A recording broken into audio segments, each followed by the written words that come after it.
I'm a storyteller, and I would like to tell you a few personal stories about what I like to call the danger of the single story. I grew up on a university campus in eastern Nigeria. My mother says that I started reading at the age of 2, although I think 4 is probably close to the truth. So I was an early reader, and what I read were British and American children's books. I was also an early writer. And when I began to write at about the age of 7, stories in pencil with crayon illustrations that my poor mother was obligated to read, I wrote exactly the kinds of stories I was reading. All my characters were white and blue-eyed. They played in the snow. They ate apples. And they talked a lot about the weather, how lovely it was that the sun had come out. Now, this despite the fact that I lived in Nigeria. I had never been outside Nigeria. We didn't have snow. We ate mangoes. And we never talked about the weather because there was no need to. My characters also drank a lot of ginger beer because the characters in the British books I read drank ginger beer.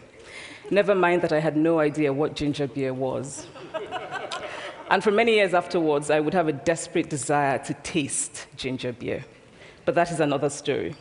What this demonstrates, I think, is how impressionable and vulnerable we are in the face of a story, particularly as children. Because all I had read were books in which characters were foreign, I had become convinced that books, by their very nature, had to have foreigners in them and had to be about things with which I could not personally identify. Now, things changed when I discovered African books. There weren't many of them available, and they weren't quite as easy to find as the foreign books, but because of writers like Chinua Achebe and Kamaralaye, I went through a mental shift in my perception of literature. I realized that people like me, girls with skin the color of chocolate, whose kinky hair could not form ponytails, could also exist in literature. I started to write about things I recognized. Now, I loved those American and British books I read.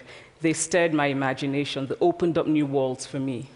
But the unintended consequence was that I did not know that people like me could exist in literature. So what the discovery of African writers did for me was this. It saved me from having a single story of what books are. I come from a conventional middle-class Nigerian family. My father was a professor. My mother was an administrator. And so we had, as was the norm, live-in domestic help who would often come from nearby rural villages. So the year I turned 8, we got a new houseboy. His name was Fide. The only thing my mother told us about him was that his family was very poor. My mother sent yams and rice and our old clothes to his family. And when I didn't finish my dinner, my mother would say, "Finish your food. Don't you know people like Fide's family have nothing?" So I felt enormous pity for Fide's family. Then one Saturday, we went to his village to visit. And his mother showed us a beautifully patterned basket made of dyed raffia that his brother had made. I was startled. It had not occurred to me that anybody in his family could actually make something. All I had heard about them was how poor they were, so that it had become impossible for me to see them as anything else but poor. Their poverty was my single story of them. Years later, I thought about this when I left Nigeria to go to university in the United States. I was 19. My American roommate was shocked by me. She asked where I had learned to speak English so well and was confused when I said that Nigeria happened to have English as its official language. She asked if she could listen to what she called my tribal music, and was consequently very disappointed when I produced my tape of Mariah Carey. She assumed that I did not know how to use a stove. What struck me was this. She had felt sorry for me even before she saw me. Her default position toward me, as an African, was a kind of patronizing, well-meaning pity. My roommate had a single story of Africa, a single story of catastrophe. In this single story, there was no possibility of Africans being similar to her in any way, no possibility of feelings more complex than pity, no possibility of a connection as human equals. I must say that before I went to the US, I didn't consciously identify as African. But in the US, whenever Africa came up, people turned to me, never mind that I knew nothing about places like Namibia. But I did come to embrace this new identity, and in many ways, I think of myself now as African, although I still get quite irritable when Africa is referred to as a country, the most recent example being my otherwise wonderful flight from Lagos 2 days ago, in which there was an announcement on the Virgin flight about their charity walk in India, Africa, and other countries. So after I had spent some years in the US as an African, I began to understand my roommate's response to me. If I had not grown up in Nigeria, and if all I knew about Africa were from popular images, I too would think that Africa was a place of beautiful landscapes, beautiful animals, and incomprehensible people fighting senseless wars, dying of poverty and AIDS, unable to speak for themselves, and waiting to be saved by a kind white foreigner. I would see Africans in the same way that I, as a child, had seen Fide's family.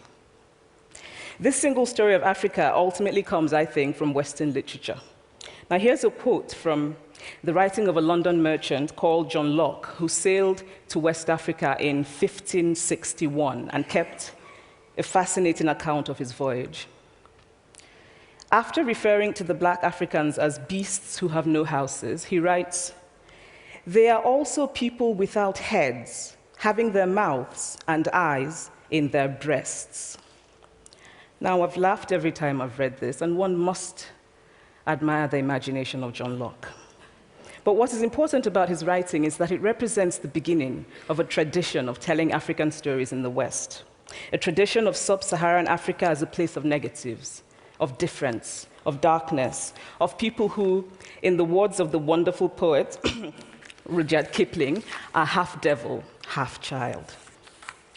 And so I began to realize that my American roommate must have, throughout her life, seen and heard different versions of this single story. As had a professor who once told me that my novel was not authentically African.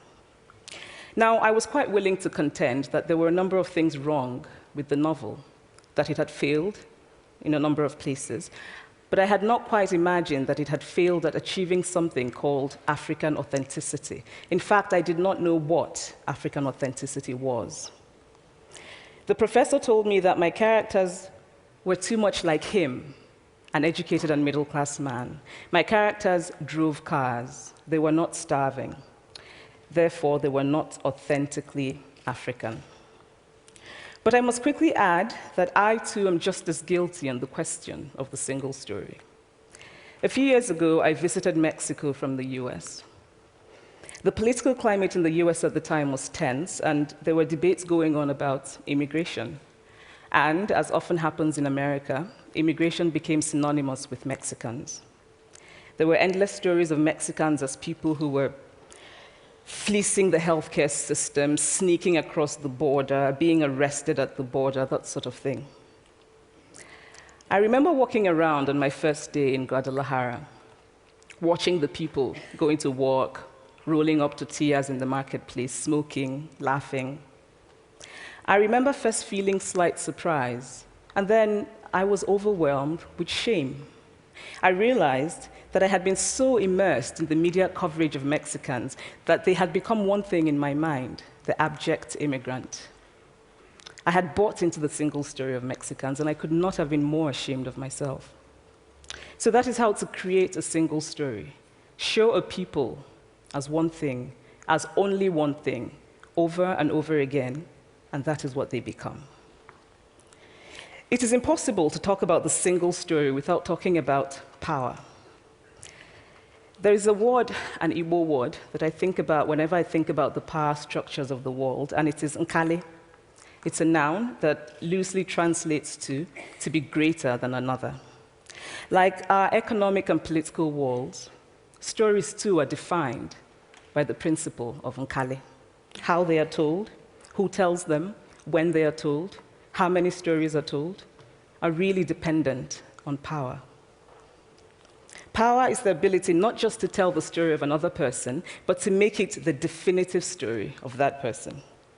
The Palestinian poet Mourid Barghouti writes that if you want to dispossess a people, the simplest way to do it is to tell their story and to start with secondly. Start the story with the arrows of the Native Americans and not with the arrival of the British, and you have an entirely different story. Start the story with the failure of the African state and not with the colonial creation of the African state, and you have an entirely different story. I recently spoke at a university where a student told me that it was such a shame that Nigerian men were physical abusers like the father character in my novel.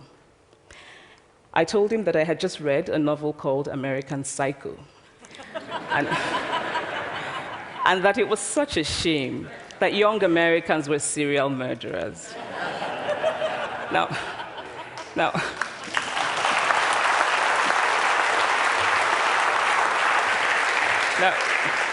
obviously, I said this in a fit of mild irritation, but it would never have occurred to me to think that just because I had read a novel in which a character was a serial killer, that he was somehow representative of all Americans.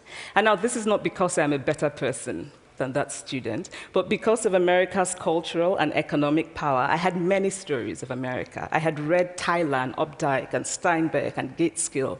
I did not have a single story of America. When I learned some years ago that writers were expected to have had really unhappy childhoods to be successful, I began to think about how I could invent horrible things my parents had done to me. But the truth is that I had a very happy childhood, full of laughter and love, in a very close-knit family. But I also had grandfathers who died in refugee camps. My cousin, Polly, died because he could not get adequate health care. One of my closest friends, Okoloma, died in a plane crash because our fire trucks did not have water. I grew up under repressive military governments that devalued education so that sometimes my parents were not paid their salaries. And so as a child, I saw jam disappear from the breakfast table. Then margarine disappeared. Then bread became too expensive. Then milk became rationed. And most of all, a kind of normalized political fear invaded our lives. All of these stories make me who I am. But to insist on only these negative stories is to flatten my experience and to overlook the many other stories that formed me. The single story creates stereotypes, and the problem with stereotypes is not that they are untrue, but that they are incomplete. They make one story become the only story. Of course, Africa is a continent full of catastrophes, the immense ones, such as the horrific rapes in Congo, and depressing ones, such as the fact that 5,000 people apply for one job vacancy in Nigeria. But there are other stories that are not about catastrophe, and it is very important, it is just as important to talk about them. I've always felt that it is impossible to engage properly with a place or a person without engaging with all of the stories of that place and that person. The consequence of the single story is this: it robs people of dignity. It makes our recognition of our equal humanity difficult. It emphasizes how we are different rather than how we are similar. So what if before my Mexican trip, I had followed the immigration debate from both sides, the US and the Mexican? What if my mother had told us that Fide's family was poor and hardworking? What if we had an African television network that broadcast diverse African stories all over the world, what the Nigerian writer Chinua Achebe calls a balance of stories? What if my roommate knew about my Nigerian publisher, Mukhtar Bakare, a remarkable man who left his job in a bank to follow his dream and start a publishing house? Now, the conventional wisdom was that Nigerians don't read literature. He disagreed. He felt that people who could read would read if you made literature affordable and available to them. Shortly after he published my first novel, I went to a TV station in Lagos to do an interview. And a woman who worked there as a messenger came up to me and said, "I really liked your novel. I didn't like the ending. Now you must write a sequel, and this is what will happen." And she went on to tell me what to write in the sequel. Now, I was not only charmed, I was very moved. Here was a woman, part of the ordinary masses of Nigerians who were not supposed to be readers. She had not only read the book, but she had taken ownership of it and felt justified in telling me what to write in the sequel. Now, what if my roommate knew about my friend, Fumi Yonda, a fearless woman who hosts a TV show in Lagos and is determined to tell the stories that we prefer to forget? What if my roommate knew about the heart procedure that was performed in the Lagos hospital last week? What if my roommate knew about contemporary Nigerian music, talented people singing in English and Pidgin and Igbo and Yoruba and Ijo, mixing influences from Jay-Z to Fela to Bob Marley to their grandfathers? What if my roommate knew about the female lawyer who recently went to court in Nigeria to challenge a ridiculous law that required women to get their husband's consent before renewing their passports? What if my roommate knew about Nollywood, full of innovative people making films despite great technical odds? Films so popular that they really are the best example of Nigerians consuming what they produce. What if my roommate knew about my wonderfully ambitious hair braider who has just started her own business selling hair extensions? Or about the millions of other Nigerians who start businesses and sometimes fail, but continue to nurse ambition? Every time I am home, I'm confronted with the usual sources of irritation for most Nigerians: our failed infrastructure, our failed government, but also by the incredible resilience of people who thrive despite the government rather than because of it. I teach writing workshops in Lagos every summer, and it is amazing to me how many people apply, how many people are eager to write, to tell stories. My Nigerian publisher and I have just started a nonprofit called Farafina Trust, and we have big dreams of building libraries and refurbishing libraries that already exist and providing books for state schools that don't have anything in their libraries, and also of organizing lots and lots of workshops on reading and writing for all the people who are eager to tell our many stories. Stories matter. Many stories matter. Stories have been used to dispossess and to malign, but stories can also be used to empower and to humanize. Stories can break the dignity of a people, but stories can also repair that broken dignity. The American writer Alice Walker wrote this about her southern relatives who had moved to the north, and she introduced them to a book about the southern life that they had left behind. They sat around reading the book themselves, listening to me read the book, and a kind of paradise was regained. I would like to end with this thought, that when we reject the single story, when we realize that there is never a single story about any place, we regain a kind of paradise. Thank you.